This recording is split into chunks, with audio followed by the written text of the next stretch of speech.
तो उसका एक पार्ट हुआ था जब हम दो सेल को कनेक्ट करेंगे इस तरह से, कैसे, एक का पॉजिटिव दूसरे का निगेटिव। अब देखो ना, पहले का नेगेटिव दूसरे के पॉजिटिव को जब कनेक्ट करेंगे, ये पहला सेल है जिनका ईएमएफ E1 है, ये दूसरा सेल है जिनका ईएमएफ E2 है। जब हम इस तरह से कनेक्ट करते हैं तो क्या होता है, तो इनका रेजिस्टेंस इंटरनल R1 है, इनका रेजिस्टेंस इंटरनल R2 है। जब भी हम उसको एक्सटर्नल सर्किट में जोड़ दे, कनेक्ट कर दे, तो अब दोनों मिलकर करंट भेज रहे हैं। तो क्यों उसको सम कॉम्बिनेशन कहा गया, क्यों उसको डिफरेंस नहीं कहा गया? ये तो सीरीज का कॉम्बिनेशन तो है, सीरीज का पहला टाइप चल रहा अपना।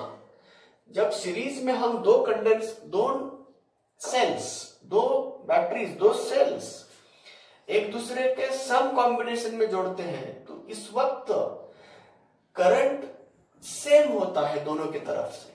तो आप बताइए, इक्वेशन, सेल इक्वेशन हमने बता दिया, इनके अक्रॉस का पोटेंशियल डिफरेंस निकालने का सेल इक्वेशन, इस सेल के अक्रॉस का पोटेंशियल डिफरेंस निकालने का सेल इक्वेशन, और रिजल्टेंट पोटेंशियल डिफरेंस निकालने का सेल इक्वेशन।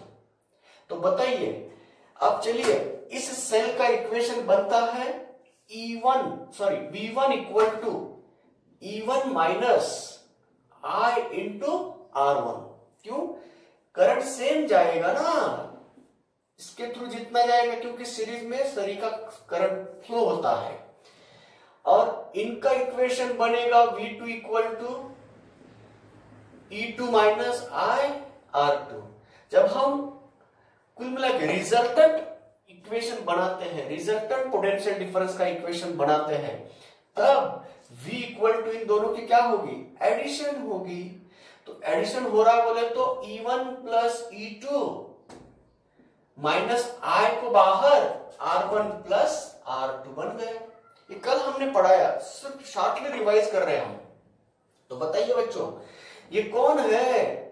नेट ईएमएफ है, रिजल्टेंट ईएमएफ है। ये कौन है? रिजल्टेंट इंटरनल रेजिस्टेंस है।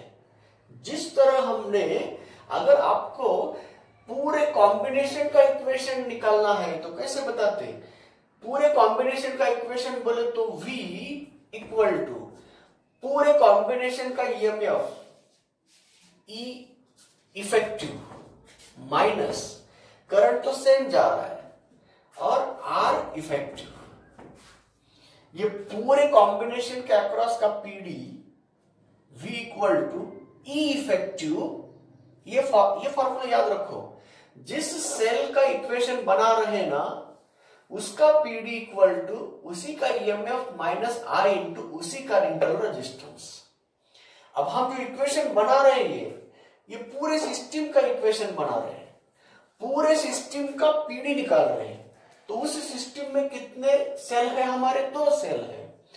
तो पूरे सिस्टम का अगर इक्वेशन बनाना है तो पूरे सिस्टम का नेट ईएमएफ, क्योंकि ईएमएफ पहले लेते हैं, माइनस I इंटू पूरे सिस्टम का इंटरनल रेजिस्टेंस हो गया।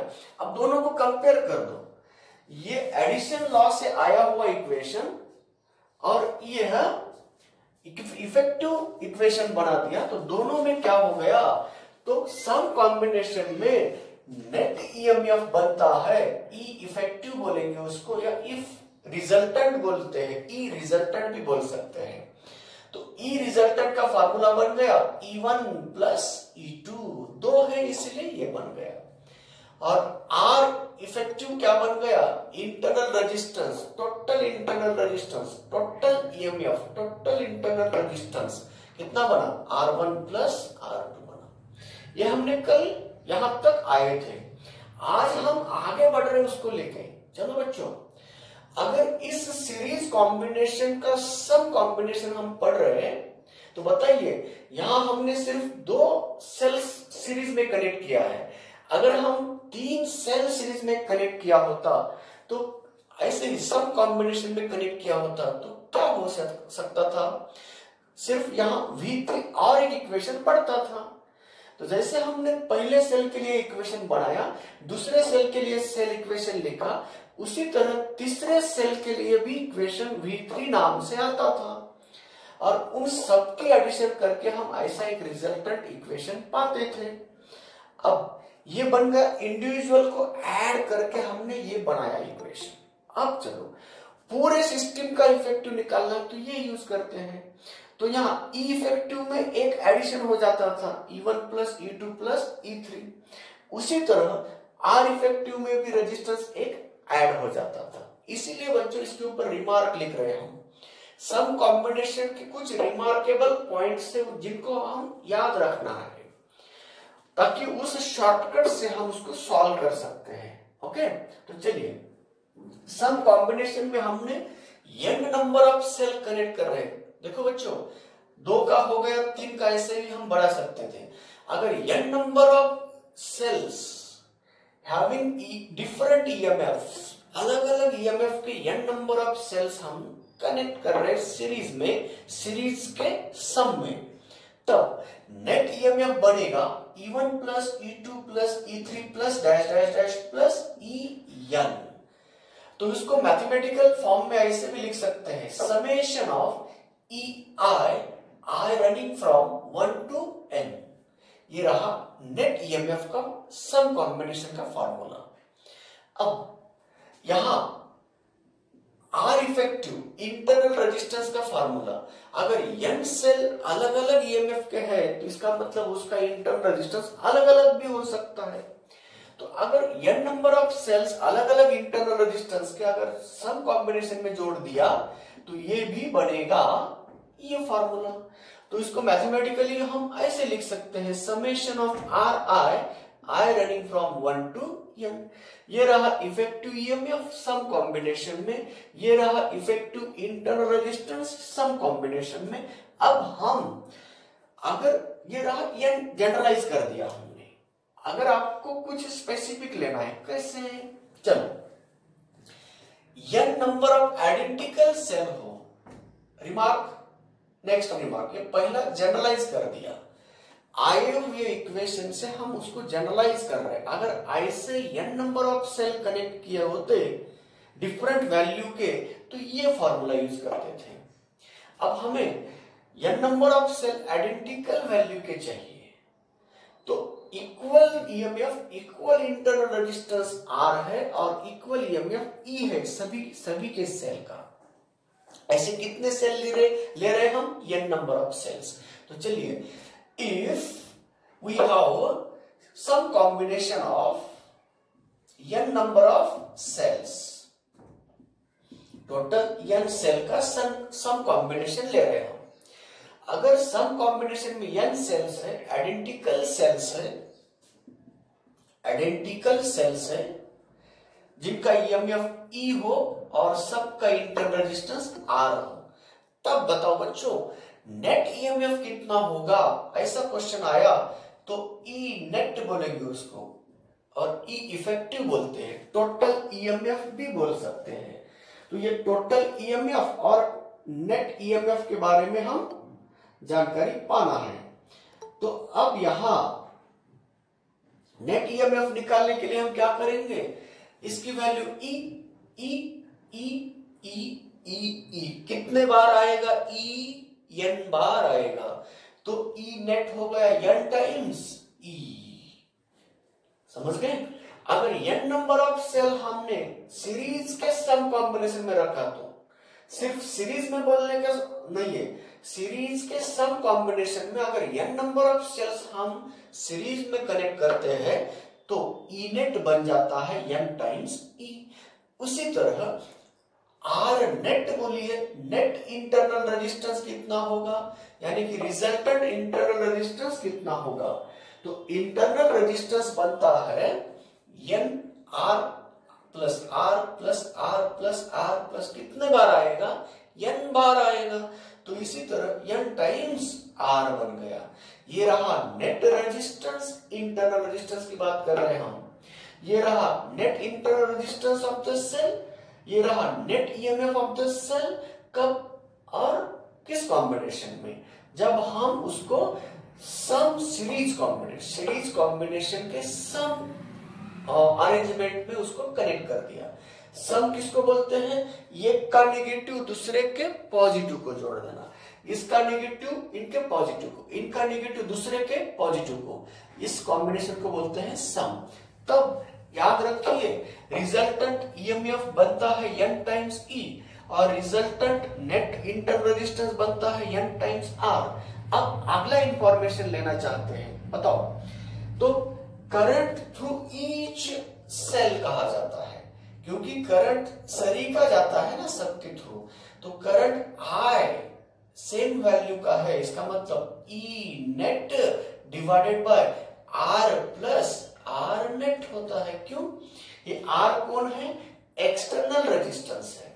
R अगर एक्सटर्नल रेजिस्टेंस है तो ये अगर series some combination of n number of cells का कॉम्बिनेशन अगर हमने उसके अक्रॉस एक्सटर्नल रेजिस्टेंस R जोड़ दिया तो ही करंट दौड़ेगा उसके थ्रू। जब तक हम एक्सटर्नल सर्किट में उसको जोड़ेंगे नहीं, जब तक हम उसको एक दूसरे क्लोज सर्किट नहीं करेंगे, तब तक वह करंट नहीं देगा। सिर्फ हम उसका ईएमएफ के बारे में जानकारी करेंगे, मगर जैसे ही उसके उस कॉम्बिनेशन के थ्रू कुछ करंट ड्रॉ कर रहे हैं हम, तब उसको ड्रॉ करने के लिए उसको क्लोज करना होता है। ये फाइनल पॉइंट पीछे से उसको जोड़ना चाहिए। अब एक्सटर्नल रेजिस्टेंस अगर R रखे तो भी चलेगा, नहीं रखे तो भी करंट दौड़ेगा उसके थ्रू। उस वक्त अगर हमने कोई एक्सटर्नल रेजिस्टेंस नहीं जोड़ा तो यहां 0 ले लो, तो current I E net divided by R net जाएगा। तो कब ज्यादा करंट जाएगा, कब कम करंट जाएगा, उसके बारे में जानकारी लेना है। तो अब उसका फार्मूला बता रहा हूं मैं। E नेट कितना आया? n टाइम्स E आया divided by R plus n times R आया। ये रहा बच्चों current through each and every cell, and the same current will be drawn, same current will be flows through the external resistance R also, क्योंकि ये सबका series combination होता है। इसलिए बच्चों अब बताओ, अगर हम यहां 2 केसेस और ले रहे हैं, प्रॉब्लम बनाने वाला ऐसे बनाता है। सोचिए बच्चों, अगर इस कॉम्बिनेशन में फोर्थ केस, इस कॉम्बिनेशन में R बहुत ही छोटा है, किससे? n टाइम्स R से। मतलब external resistance net internal resistance से बहुत ही छोटा है। सिर्फ एक इंटरनल रेजिस्टेंस की बात नहीं कर रहा हूं मैं, पूरे सेल के नेट इंटरनल रेजिस्टेंस के कंपैरिजन में पूरे सेल का नेट इंटरनल रेजिस्टेंस इतना आया। इसके कंपैरिजन में अगर एक्सटर्नल रेजिस्टेंस R बहुत ही छोटा है, यानी कि उसको नेग्लिजिबल करेंगे, इसको अगर नेग्लिजिबल कर दिया तो बताओ करंट कैसा आ रहा है? तो I equal to E divided by R आएगा। मतलब करंट एक सेल की वजह से आया उतना आएगा, तो E अपॉन R आ रहा है। देखिए बच्चों, क्यों? R को मैंने निगलेक्ट कर दिया तो n get cancel, E upon R आएगा। ये करंट दौड़ेगा जब R बहुत ही छोटा है n टाइम्स R से।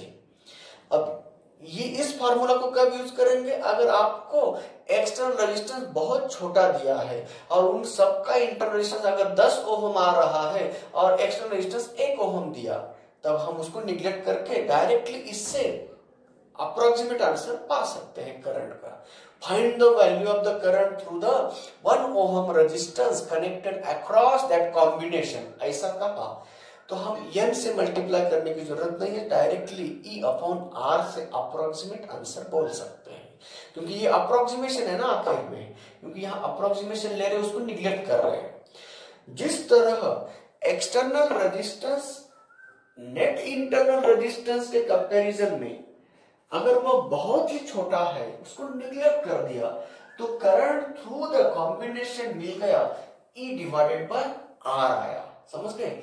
अब नेक्स्ट केस ऐसी बनती है, अगर R बहुत ही बड़ा है, किसके कंपैरिजन में?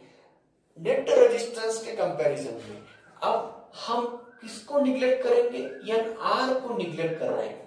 तो इसको अगर 0 कर दिया तो बताओ, इसका अगर एन आर 0 हुआ तो बताइए करंट की वैल्यू कितनी होती है? क्या है?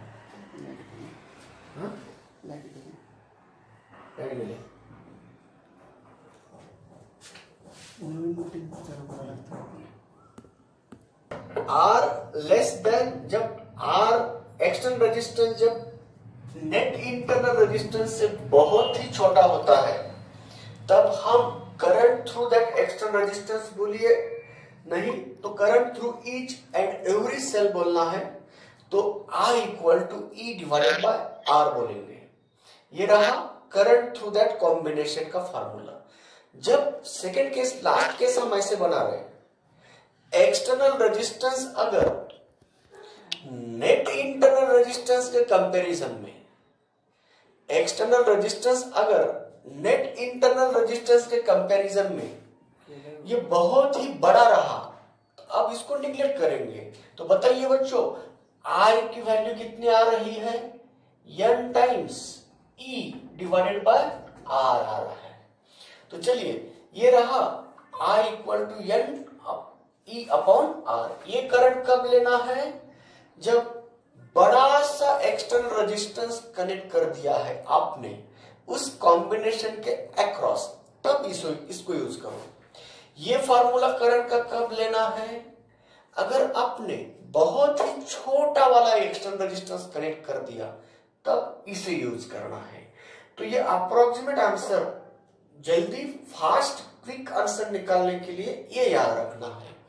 अब देखिए, अगर आपको मैक्सिमम पावर कंज्यूम करना है, मैक्सिमम पावर उससे पाना है, तो बताइए बच्चों, इसमें हमारा करंट के ऊपर कोई असर नहीं ज्यादा हो रहा है मगर ईएमएफ n टाइम्स बन रहा है। तो इसीलिए यहां और एक रिमार्क देना चाहता हूं।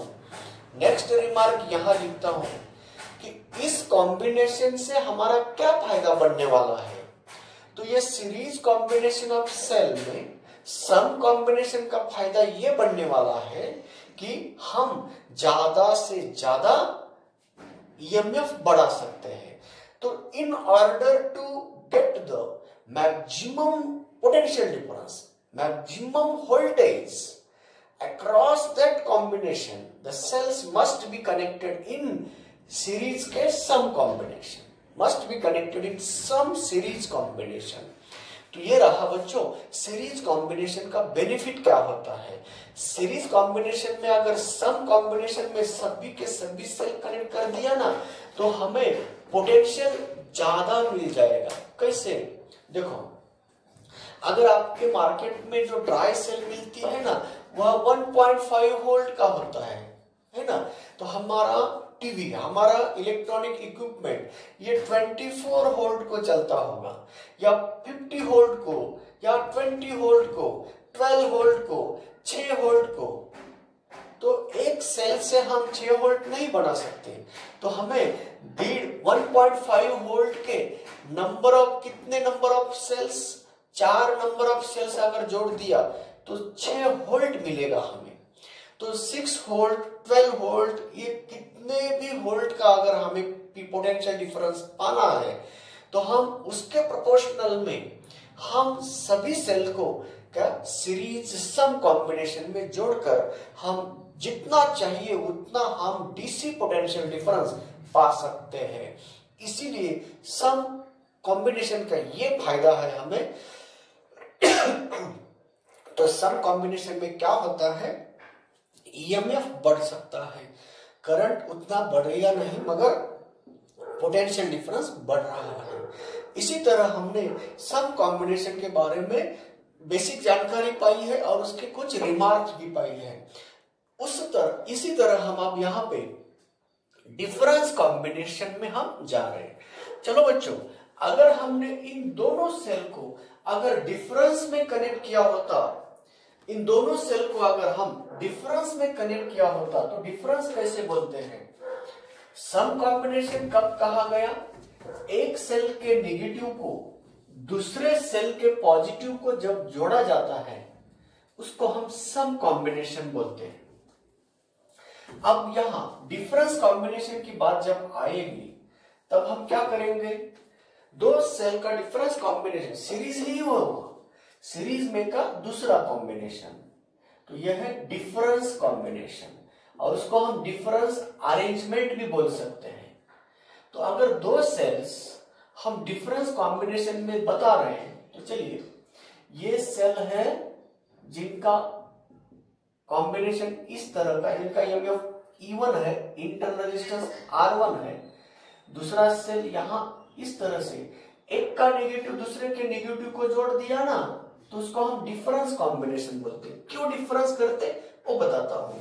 तो चलिए इन दोनों के कॉम्बिनेशन को हमने एक्सटर्नल रेजिस्टेंस के अक्रॉस जोड़ दिया, तो अब क्या होगा, what is the cell equation, इनका सेल इक्वेशन क्या है, V1 equal to E1 minus IR1 है। इसका सेल इक्वेशन क्या है, V2 इक्वल टू माइनस, देखो सब negative, minus E2 minus IR2 है ना।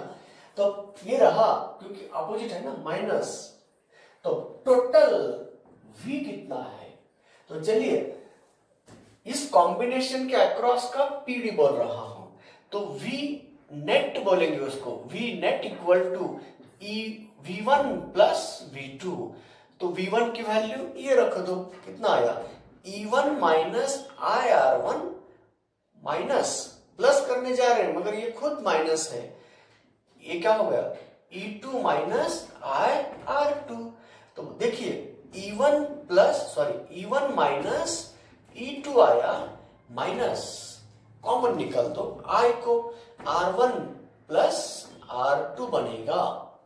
तो यहां देखिए, यहां माइनस E2 प्लस R1 बोले तो यह माइनस E2 माइनस R2, तो यह बनता है इस तरह से। तो अब बताइए कितना आया, E1 माइनस E2, I को कॉमन निकाल दिया और यहां बनता है माइनस, और ये क्या बन गया, प्लस बन गया। तो इसी तरह, एक मिनट बच्चों, यहां गलत हो गया, यहां पे यहां अगर माइनस लिया तो ये क्या बन गया, प्लस बन रहा है, तो माइनस को कॉमन निकाल दिया तो क्या बनेगा, यह प्लस बनेगा ना। तो इसी तरह यहां माइनस, तो ये माइनस को कॉमन निकाल दिए तो ये प्लस बन रहा है, सही है। तो अब बताओ बच्चों, यहां नेट EMF कितना आया,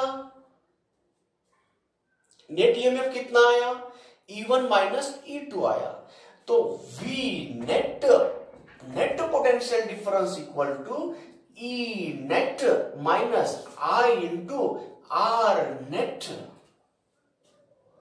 तो E नेट बोले तो दोनों का क्या हुआ, डिफरेंस, इसीलिए इस कॉम्बिनेशन को बोलते हैं डिफरेंस कॉम्बिनेशन। जिस तरह इसका इक्वेशन लिया उसी तरह इसका इक्वेशन लेते वक्त यहां क्या करना है, माइनस को कॉमन निकाला तो ये क्या बन जाता है, प्लस हो जाता है, तो यहां क्या बनेगा, माइनस से मल्टीप्लाई कर दिया, ये बन गया। तो इसी तरह हम जब डिफरेंस कॉम्बिनेशन में कनेक्ट करेंगे तो सिर्फ फर्क किस में पड़ रहा है, नेट EMF में फर्क आ रहा है। तो इसीलिए E नेट को हम ऐसे लिखेंगे, E net equal to E1 minus E2 है, और R नेट वही आएगा, R1 प्लस R2 आएगा। तो यहां ये जनरल फार्मूला हमने फास्ट निकाल दिया, क्योंकि हमें अब आइडिया आ चुकी है कि कैसे रिजल्टेंट पीडी निकाल सकते हैं। अब बच्चों, अगर हमने डिफरेंट नंबर ऑफ सेल्स अगर हमने इस तरह से डिफरेंस कॉम्बिनेशन में रख दिया, अलग अलग EMF के सेल्स अगर डिफरेंस में जोड़ना है, तब उनका नेट वैल्यू निकालने के लिए सब्ट्रैक्शन करते हैं सबका। तो अगर E1, ये तो एक तो पॉजिटिव रहेगा, बाकी को नेगेटिव, इनका नेगेटिव ऐसा अगर जोड़ दिया तो उस तरह जितने भी पॉजिटिव इधर साइड पे उसको प्लस करना है और अपोजिट साइड पे है उनका माइनस करना है। देखिए, अगर इनमें इस डिफरेंस कॉम्बिनेशन में ऐसा हुआ, n नंबर ऑफ सेल्स इधर उनका पॉजिटिव राइट लेफ्ट के तरफ है, यह पॉजिटिव एंड नेगेटिव इस तरह से जोड़ा गया है, बोले तो जिनका पॉजिटिव इधर है और निगेटिव राइट पे है, और उनमें से m number of cells, total cell हमें कनेक्ट करना कितना, देखिए बच्चों हम रिमार्क लिख रहे हैं, अब ये तो फॉर्मूला नहीं बन सकता उसका, रिमार्क रखते हैं कैसे, अगर हमारे पास n number of identical cells है, सभी का ईच एंड एवरी सेल का ईएमएफ ई है, ईच एंड एवरी सेल का ईएमएफ ई है। अब बताओ दो सेल रहे तो हम इस तरह से कनेक्ट कर सकते हैं, अगर 3 सेल लेना है तो और कॉम्प्लिकेशन होता है, कैसे, 2 सेल सीरीज में सम में और 1 सेल डिफरेंस में लिया तो इफेक्टिव ईएमएफ अलग होता है। समझ रहे हो ना मैं क्या बता रहा हूं। जब अगर 3 सेल को डिफरेंस में जोड़ना है तो कैसे जोड़ पाओगे आप, देखो ना ये सेल है पहला वाला, अब इसको दूसरे वाले को हम डिफरेंस में जोड़ दिया, तीसरा कैसे जोड़ने वाले हैं, अगर हमने ऐसा जोड़ दिया ना तो ये दोनों कैसे हो गए, सम में हुए, क्यों, इसका पॉजिटिव इनके नेगेटिव को दिया है ना। इसीलिए बच्चों यहां हम रिमार्क देते वक्त ऐसा लिखते हैं, जितने भी टोटल नंबर ऑफ सेल्स है उसमें हमने उसको सही बोला, उसको सम में बोल दिया, क्योंकि इनके साथ ये सेल डिफरेंस में है, क्यों, इनका नेगेटिव इनके नेगेटिव को जोड़ दिया है, इसलिए वो डिफरेंस बन गया इस तरह का। मगर सामने जो तीसरा सेल कनेक्ट किया है उसके बारे में देखो, इनका पॉजिटिव इनके नेगेटिव को है, तो ये दोनों का किस कॉम्बिनेशन में हुए, सब में हुए। अगर ये सेल तीसरा फोर्थ सेल अगर यहां कनेक्ट किया होता मैं, अब बताओ ये दोनों किस कॉम्बिनेशन में आए, सब में आए। इसी तरह बच्चों ये मिक्स्ड कॉम्बिनेशन बनता है।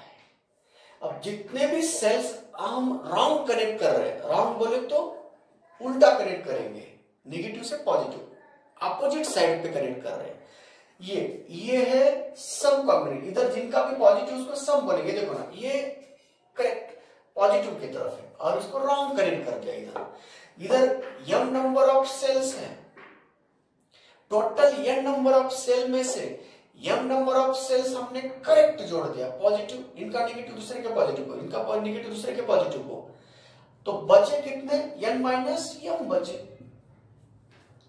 तो अब बताओ बच्चों total n number of cells में, रिमार्क बता रहा हूं, अगर total n number of cells है, उस n नंबर ऑफ सेल्स से रॉन्ग कनेक्ट किया आपने m सेल्स, रॉन्ग कनेक्ट करना यानी कि कैसा, इस तरह का कनेक्शन, देखो इनके नेगेटिव को दूसरा कौन सा जोड़ना था, दूसरे का नेक्स्ट का पॉजिटिव जोड़ना था, गलती से मैंने नेगेटिव जोड़ दिया, वो रॉन्ग हो गया। और उसके बाद ऐसे रॉन्ग कितने जोड़ दिए उसको इकट्ठा करो, जितने करेक्ट जोड़ दिए मतलब एक के नेगेटिव को दूसरा पॉजिटिव, दूसरे को तीसरा पॉजिटिव, तीसरे के नेगेटिव को फोर्थ का पॉजिटिव, फोर्थ के नेगेटिव को फिफ्थ का पॉजिटिव, ये सही कनेक्शन चल रहे हैं। अगर बाय मिस्टेक गलती हो गई, पॉजिटिव के जगह पे नेक्स्ट का नेगेटिव आया तो उसको रॉन्ग बोलेंगे हम। तो अब कितने रॉन्ग है उसको इकट्ठा करो, जितने राइट फॉर्म में है, जितने करेक्ट है उसको इकट्ठा करो, तो इनके नेट ईएमएफ में से इनका नेट ईएमएफ सबट्रैक्ट कर दो, तब हम नेट ईएमएफ निकाल सकते हैं। अगर हमारे पास n नंबर ऑफ सेल्स है, उनमें से m नंबर ऑफ सेल्स हमने रॉन्ग कनेक्ट कर दिया, तो नेट ईएमएफ कितना होगा ये बताना है। रिमार्क लिख रहा हूं, मिक्स्ड कॉम्बिनेशन बोलता हूं मैं, मिक्स्ड सीरीज ही है, सीरीज कॉम्बिनेशन का ही टाइप चल रहा है। If m number of sales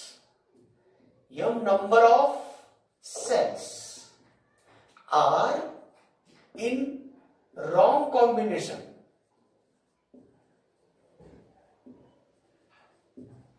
among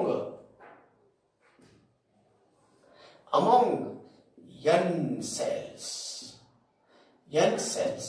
n number of total n number of cells है, आइडेंटिकल है, n आइडेंटिकल सेल में से n number of cells wrong connect कर दिया, तो what is the net EMF, and what is the net internal resistance. तो some series में अगर तो आपने सेल सम में जोड़ा हो या डिफरेंस में जोड़ा हो तो इंटरनल रेजिस्टेंस का नेट वैल्यू में कोई असर नहीं होगा, सिर्फ नेट ईएमएफ में होता है। इसीलिए नेट ईएमएफ का ही हम बता रहे हैं आपको। अगर m number of cell wrong connect कर दिया, बताओ तो सही कितने जोड़ दिया आपने? तो टोटल एन सेल में से यम रॉन्ग है तो सही कितने हैं? तो करेक्ट सेल्स कितने हैं? एन माइनस यम है। तो इतने नंबर ऑफ सेल्स हमने सम कॉम्बिनेशन में जोड़ा है, राइट फॉर्म में, plus minus plus minus plus minus इस तरह से। तो बताइए बच्चों, ये correct number of cells n minus m रहे तो अब बताओ इनका ईएमएफ E1 बोलता हूं मैं, कितना आएगा? n माइनस यम इंटू ई आएगा, है ना। अब रॉन्ग कितने हैं? रॉन्ग सेल्स कितने हैं? यम नंबर ऑफ रॉन्ग सेल्स है तो उनका ईएमएफ E2 निकाल रहा हूं, वो कितना आएगा? यम टाइम्स ई आएगा। क्यों? ये इनके लिए ये रॉन्ग है, मगर इतने सेल आपस में सम ही है ना। देखो ना इस तरह से, ये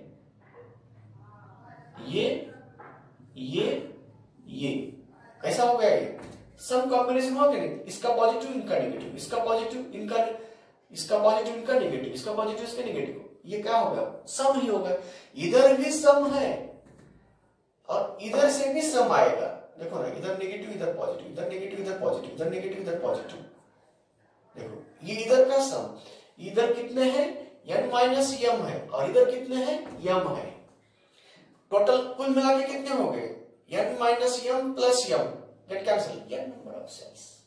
इसी तरह अब चलो बच्चों, नेट ईएमएफ निकालना है तो दोनों ये इनका मुंह उधर है, इतने नंबर ऑफ सेल का मुंह इधर है, तो अब नेट ईएमएफ निकालने के लिए इनके क्या करेंगे? अब सबट्रैक्शन। तो E1 माइनस E2 निकालेंगे तो बताइए कितना आएगा? तो n minus 2m times E आएगा। तो ये फॉर्मूला बनाया आपने, इस फॉर्मूले के ऊपर क्वेश्चन ऐसा क्रिएट किया जाता है। कैसा? देखो, आपके पास 80 नंबर ऑफ सेल्स है identical, total 80 number of cells हमने सीरीज में जोड़ना है। उसमें से गलत हो गए 50,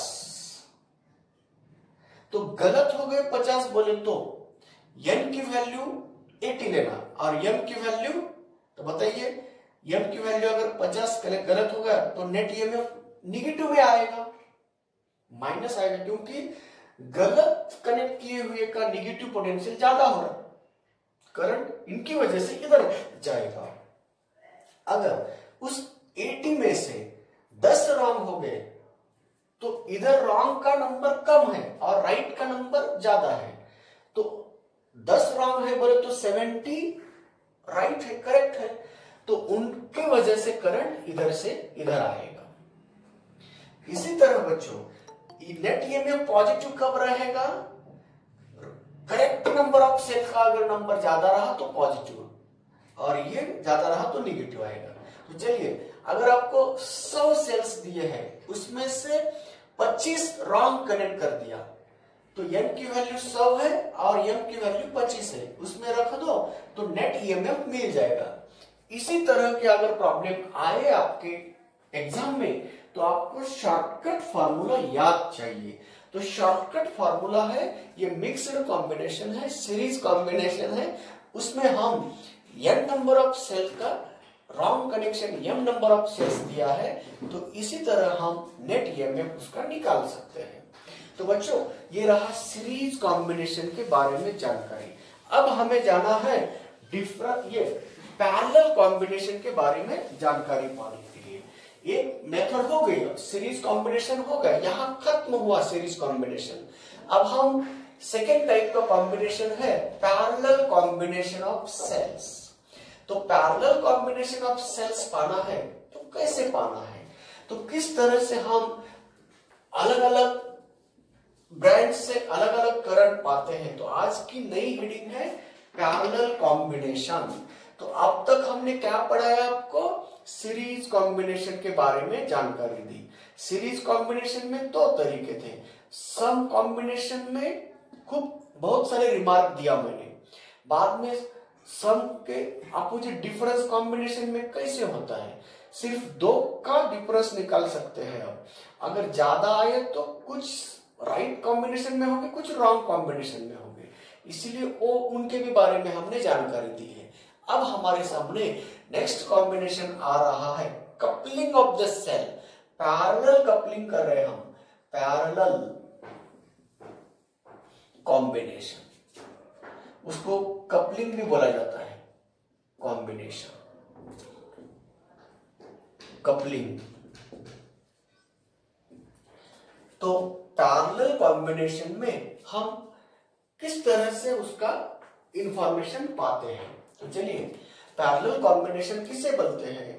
तो ये रहा बच्चों, ये एक सेल है जिनका ईएमएफ E1 है, जिनका इंटरनल रेजिस्टेंस R1 है, और दूसरा सेल है E2 ईएमएफ का और इनका रेजिस्टेंस R2 है। और जैसे ही ये दोनों एक दूसरे के पैरेलल में जोड़ दिया और एक्सटर्नल रेजिस्टेंस के थ्रू करंट भेज रहे हैं, तो ये पॉइंट रहा, ये बी पॉइंट रहा, ये एक्सटर्नल रेजिस्टेंस R रहा।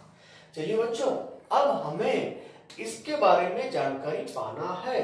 तो यह इनके बारे में जानकारी पाने से पहले बताओ, पैरेलल कॉम्बिनेशन में दोनों के अक्रॉस का ईएमएफ यानी कि पोटेंशियल डिफरेंस सेम होता है। तो इनके अक्रॉस का पोटेंशियल डिफरेंस V मान लिया, तो इनके अक्रॉस का भी पोटेंशियल डिफरेंस V है और इनके अक्रॉस का भी पोटेंशियल डिफरेंस V है।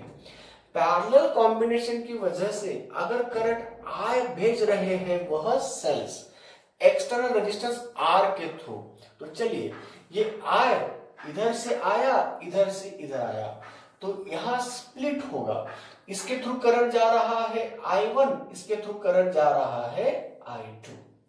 तो बताइए बच्चों, पैरेलल में करंट अलग अलग होता है, तो टोटल करंट I मान लिया, R एक्सटर्नल रेजिस्टेंस दे दिया। अब चले, जिस तरह से हमने सीरीज में दो तरीके लिखे हैं, उसी तरह इसमें भी दो तरीके आते हैं। कैसे दो तरीके, दोनों सेल पैरेलल कनेक्ट करते वक्त दोनों के लाइक टर्मिनल इकट्ठा कर दिए, ये एक तरह का कॉम्बिनेशन है। Like poles together, like electrodes together और अनलाइक इलेक्ट्रोड्स टुगेदर, ऐसे दो कॉम्बिनेशन होते हैं। इसमें इस तरह का पहले सोचेंगे, दोनों का एनोड एनोड इकट्ठा कर दिया, एक जगह पे कनेक्ट कर दिया, और कैथोड कैथोड को एक जगह पे कनेक्ट कर दिया। ये एक प्रकार का कॉम्बिनेशन है। दूसरा ऐसा भी हो सकता है, कैसा, इसको नेगेटिव इधर पॉजिटिव इधर लिया, तो वो अलग तरीके का कॉम्बिनेशन है। उस वक्त क्या करना वो भी बताऊंगा, एक एक तो पढ़ाएंगे हम। तो चलिए, एक cell E1 EMF internal resistance R1 है, दूसरा सेल E2 ईएमएफ का है, R2 इंटरनल रेजिस्टेंस का है। दोनों को किस तरह से हमने कंबाइन किया, दोनों के लाइक इलेक्ट्रोड्स टुगेदर कर दिया। मतलब कैसे लाइक इलेक्ट्रोड्स टुगेदर कर दिया बोले तो कैसे कर दिया, एक का पॉजिटिव दूसरे के पॉजिटिव को, दूसरे का नेगेटिव पहले का पॉजिटिव दूसरे को, पहले का पॉजिटिव दूसरे के पॉजिटिव को, पहले का नेगेटिव दूसरे के नेगेटिव को, नेगेटिव नेगेटिव इकट्ठा, पॉजिटिव पॉजिटिव इकट्ठा, उसको लाइक पोल्स टुगेदर बोला जाता है, लाइक इलेक्ट्रोड्स टुगेदर बोला जाता है। अगर अनलाइक इलेक्ट्रोड्स टुगेदर बोला तो उल्टा करना। चलिए इसके बारे में जानकारी लेंगे। अब बताओ बच्चों, what is the equation of this cell. Equation of the cell आपको जानकारी है, V equal to E1 minus I1 into R1। इसका सेल इक्वेशन कितना है, V इक्वल होता है ना पैरेलल में, पैरेलल में V सेम होता है दोनों के लिए, तो V equal to E1 minus R1। तो इससे हम करंट I1 निकाल सकते हैं, I1 बन गया E1 minus V upon R1, है ना। तो ये रहा I1 का फॉर्मूला। अब चलिए दूसरे एक सेल का इक्वेशन, दूसरे सेल के लिए, ये फर्स्ट सेल के लिए, ये दूसरे सेल के लिए इक्वेशन ऑफ सेल बोलते हैं E2 minus I2 into R2। इसके ऊपर हम I2 निकाल सकते हैं E2 minus V upon R2। समझ रहे हैं ना? अब बताइए, ये रहा दूसरा इक्वेशन। अब दोनों करंट अगर अलग अलग है तो नेट करंट निकाल सकते हैं क्या? नहीं, बिल्कुल निकाल सकते हैं। तो नेट करंट आया I equal to I1 plus I2।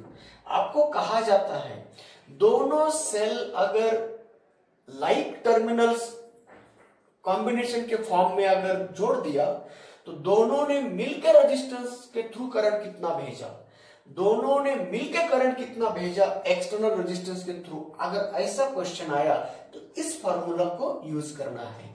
तो टोटल करंट इसका एडिशन कर दो। तो टोटल करंट ऐड करते वक्त हम ऐसा कर रहे हैं E1 minus V upon R1 plus E2 minus V upon R2। तो चलिए उसको सिंप्लीफाई करेंगे। R2 से इसे multiply E1 R2 minus V R2 plus R1 E2, इससे इसको multiply minus R1 V divided by R1 into R2। Cross multiplication करने के बाद दोनों का मल्टीप्लीकेशन नीचे। तो इसको ऐसा लिखो E1 R2 plus E2 R1 minus V upon R1 plus R2 divided by R1 into R2। चलिए बच्चों अब बनाएंगे। नेट करंट I को हम लिख रहे हैं कितना आया E1 R2 plus E2 R1 divided by R1 into R2 minus V into R1 plus R2 divided by R1 into R2। तो ये रहा net current flowing through that external resistance का फार्मूला। ये रहा E1 R2 क्रॉस इनका EMF इनका resistance, इनका resistance इनका EMF ऐड कर देना R1 R2। ये रहा। अब इसको हम नेट EMF कैसे निकालना इनके बारे में जानकारी पाना है। चलिए बच्चों इक्वेशन को मत भूलो। करंट का ये सेल इक्वेशन है, इसको सेल इक्वेशन बोला जाता है, एक सेल का इक्वेशन। तो जिस सेल का इक्वेशन लिया है उसके थ्रू जाने वाला करंट I हमने इस तरह से लिखा है, उसका EMF उसके अक्रॉस का PD डिवाइडेड बाय उनका इंटरनल रेजिस्टेंस। उसी फॉर्म में अगर लिखना है तो अब क्या करना होगा, चलिए अब उसको कैसे निकाल सकते हैं हम। उसको सेपरेट डिवाइड कर दो, क्या आएगा। तो सेपरेट डिवाइड करने के बाद क्या आता है, थोड़ी देर के लिए इसको हम रिमूव कर रहे हैं क्योंकि इस फॉर्म में बताना है ना। तो हमें नेट EMF कैसे निकालना है, तो नेट करंट का फार्मूला हमने बताया, इस फॉर्म में लिखना है EMF PD upon internal resistance, EMF potential difference upon internal resistance, current through that cell. एक ही सेल के बारे में जो इक्वेशन बनाया जाता है उसको सेल इक्वेशन कहा जाता है। Current through that cell, EMF of that cell, potential difference across that cell divide by internal resistance of that cell, इसीलिए उसको सेल इक्वेशन बोलते हैं। तो इसको हम सेल इक्वेशन में बताना चाहते हैं, कंबाइंड सिस्टम का सेल इक्वेशन बना रहे हैं। तो कंबाइंड सिस्टम का सेल इक्वेशन बना रहे बोले तो कंबाइंड करंट की ही बारे में जानकारी देना है। तो कंबाइंड करंट I बनता है, तो अब बताओ इसको हम ऐसा सेपरेट डिवाइड कर सकते हैं। तो E1 R1 R2 को डिवाइड कर दिया, R2 गायब हो गया, तो क्या बचा E1 अपॉन R1 प्लस इसको इसके साथ डिवाइड कर दिए, R1 कटेगा, R2 divided bye E2 divide by R2, हो ना, सेपरेट डिवाइड कर दिया। ये रहा यहां माइनस, इसको ऐसा लिख सकते हैं V into 1 upon R1 plus 1 upon R2, लिख सकते हैं ना। हाँ, अब चलिए देखो ना, ये E1 V और R1। अब बताता हूं मैं, अगर इसको हम इससे डिवाइड कर दिए, इससे अगर, क्योंकि इसको सिंगल वी लाना है ना, वी के फॉर्म में लाना है ना, तो इस कॉमन निकालो, चलो कॉमन निकाल देंगे तो क्या होगा E1 upon R1 plus E2 upon R2 common minus V, इतना आया। अब इसको कॉमन निकाल रहे हैं मगर इसके पास नहीं है ना, तो इसीलिए उसको क्या करना होता है, divide by 1 upon R1 plus 1 upon R2, तो 1 upon R1 plus 1 upon R2। चलिए बच्चों आ गया ये, ठीक है। अब बताओ इसको मैं ऐसा लिखूं, देखो बच्चों E1 upon R1 plus E2 upon R2 divided by 1 upon R1 plus 1 upon R2, इसको एक ब्रैकेट में रखता हूं माइनस V, हो गया। अब इसको हम ऐसा लिखेंगे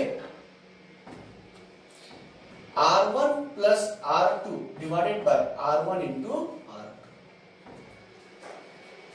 अब इसको इसका डिनोमिनेटर बता रहा हूं, उसको उल्टा करके लिखूंगा, 1 अपॉन लिखूंगा उसको, तो क्या हो गया, इक्वेशन स्टैंडर्ड फॉर्म में ला रहे हैं हम। तो इक्वेशन कैसे बन रहा है देखो, E1 upon R1 plus E2 upon R2 divided by 1 upon R1 plus 1 upon R2 minus V whole divided by, उल्टा करो, R1 R2 divided by R1 plus R2। तो इस टाइप का हो गया ये EMF minus PD upon internal resistance. कैसे लिखा पता है क्या, उसको उल्टा करके ये डिनोमिनेटर में जाएगा, इसके आ गया ना उसके डिनोमिनेटर में। अब बताओ ये नेट EMF, ये पोटेंशियल डिफरेंस और ये नेट इंटरनल रेजिस्टेंस। तो इसीलिए बच्चों जब भी अगर दो सेल को हम देखो ना, कंपेयर करो, ये कौन है एक सेल के थ्रू जाने वाला करंट, ये कौन है उन्हीं सेल का EMF, ये कौन है उन्हीं सेल का पोटेंशियल डिफरेंस, और ये कौन है उन्हीं सेल का इंटरनल रेजिस्टेंस, ये कौन है सेकेंड सेल का EMF, ये कौन है सेकेंड सेल के अक्रॉस का PD, ये कौन है सेकेंड सेल का इंटरनल रेजिस्टेंस। अब ये कौन है बोला तो क्या बोलेंगे, ये कौन था नेट करंट, सिस्टम ने भेजा हुआ नेट करंट। तो ये क्या नेट EMF, ये क्या रहा नेट सर्किट के अक्रॉस का PD, और ये क्या रहा उनका नेट इंटरनल रेजिस्टेंस। तो इसीलिए हम ऐसा लिखना चाहते हैं net current equal to E net minus V divided by R net बन गया। तो इस तरह अगर आपको दो सेल का सीरीज पैरेलल कॉम्बिनेशन और उसके like poles together, like electron together के बारे में जानकारी दी तो E नेट डायरेक्टली इस फॉर्मूले से निकाल सकते हैं। तो हमारे लिए I नेट का फॉर्मूला ये बना, तो E नेट बोले तो क्या लिखेंगे, तो E नेट लिखने के लिए शॉर्टली इसको बताओ, पहले का EMF पहले का इंटरनल रेजिस्टेंस प्लस दूसरे का EMF दूसरे का इंटरनल रेजिस्टेंस प्लस, ऐसा करके n नंबर ऑफ सेल की तरफ जा सकते हैं। जिस तरह ऊपर आपने रेशियो का ऐड कर दिया वहां 1/R1 1/R2 प्लस 1/R3 इस तरह से ऐड करेंगे। तो नेट EMF का फार्मूला हमें मिल गया। पैरेलल कॉम्बिनेशन में अगर दो सेल्स जोड़ेंगे तो E नेट मिल रहा है E1 upon R1 plus E2 upon R2 divided by 1 upon R1 plus 1 upon R2। अगर आपके पास तीन सेल्स ऐसे पैरेलल में लाइक टर्मिनल्स टुगेदर कॉम्बिनेशन में कनेक्ट किया होता तो यहाँ एक और बढ़ाते थे E3 अपॉन R3, यहाँ 1 अपॉन R3।